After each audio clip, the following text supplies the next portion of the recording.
இயேசு உங்களை நேசிக்கிறார். இந்த நாள் வேதாகம தியானத்திற்கு உங்களை அன்புடன் அழைக்கிறேன். கர்த்தருடைய பெரிய நாள் சமீபித்திருக்கிறது. அது கிட்டி சேர்ந்து மிகவும் தீவிரித்து வருகிறது. கர்த்தருடைய நாள் என்கிற சத்தத்துக்கு பராக்கிரமசாலி முதலாய் அங்கே மனக்கசந்து அலறுவான். செப்பனியா 1:14.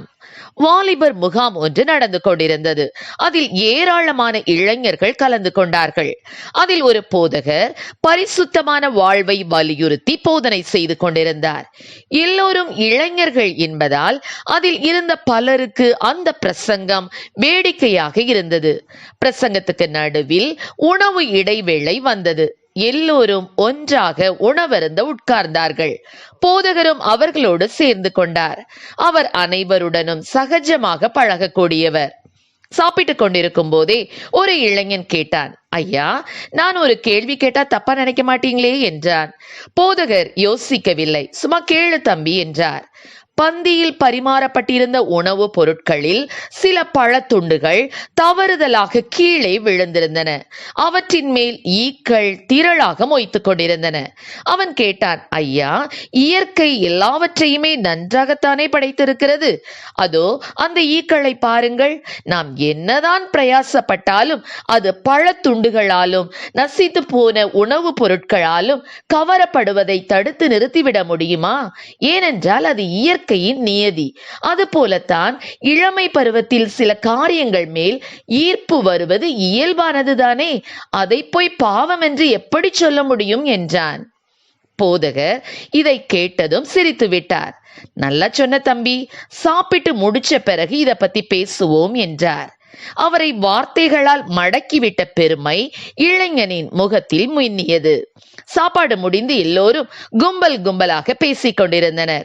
அவர்கள் இருந்த இடத்தில் ஒரு சிறிய மீன் வளர்க்கும் தொட்டி தண்ணீர் இல்லாமல் கவிழ்த்து வைக்கப்பட்டிருந்தது.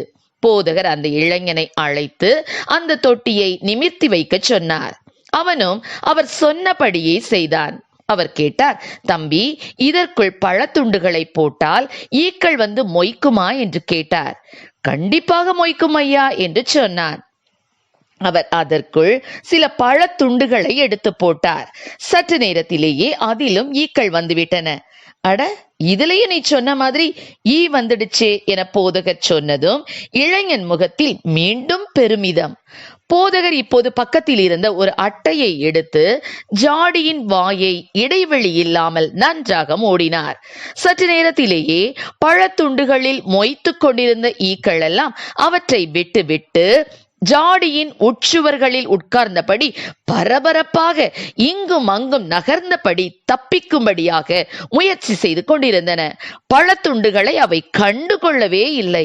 இப்போது போதகர் கேட்டார், என்னப்பா, இயற்கையின் நீதிப்படி பழத்துண்டுகளில் மொய்க்க வேண்டிய ஈ அதை கண்டுக்கவே மாட்டேங்குது, வேற பக்கமா திரியுது என்றார்.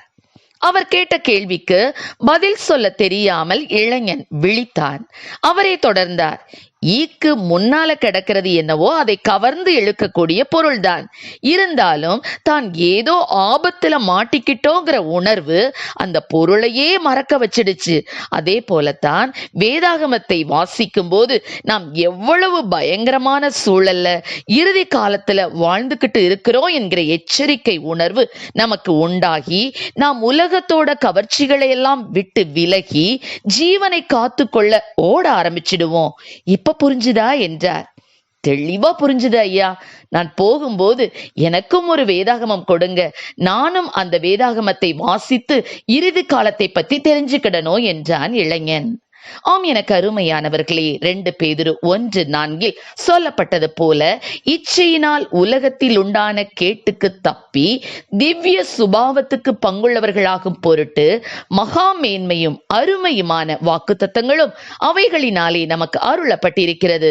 எனவே வரப்போகும் பயங்கரமான அழிவுக்கு தப்பும்படியாக தேவனுடைய வசனத்தில் தேறினவர்களாக மாறி பாவை இச்சைகளுக்கு விலகி ஓடி பரம கானானை சுதந்தரித்துக் கொள்ளுவோம். கர்த்தர் தாமே நம்மை ஆசீர்வதிப்பாராக. ஆமென். ஜெபம். எங்களை அதிகமாக நேசித்துவல் நடத்துகிறீங்க அன்பின் பரலோக பிதாவே. இந்த நாட்களிலும் கூட உடைய பிள்ளைகளாகி நாங்கள் அப்பா ஸ்தோத்திர ஆண்டவரே, ஸ்தோத்திரங்க தாவே.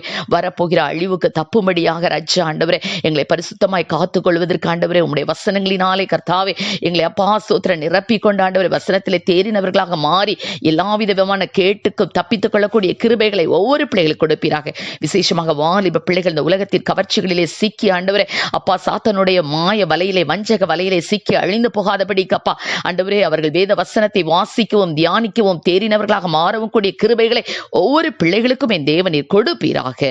ஆசீர்வதியும். இயேசுவின் நாமத்திலே ஜெபிக்கிறோம் நல்ல பிதாவே, ஆமென்.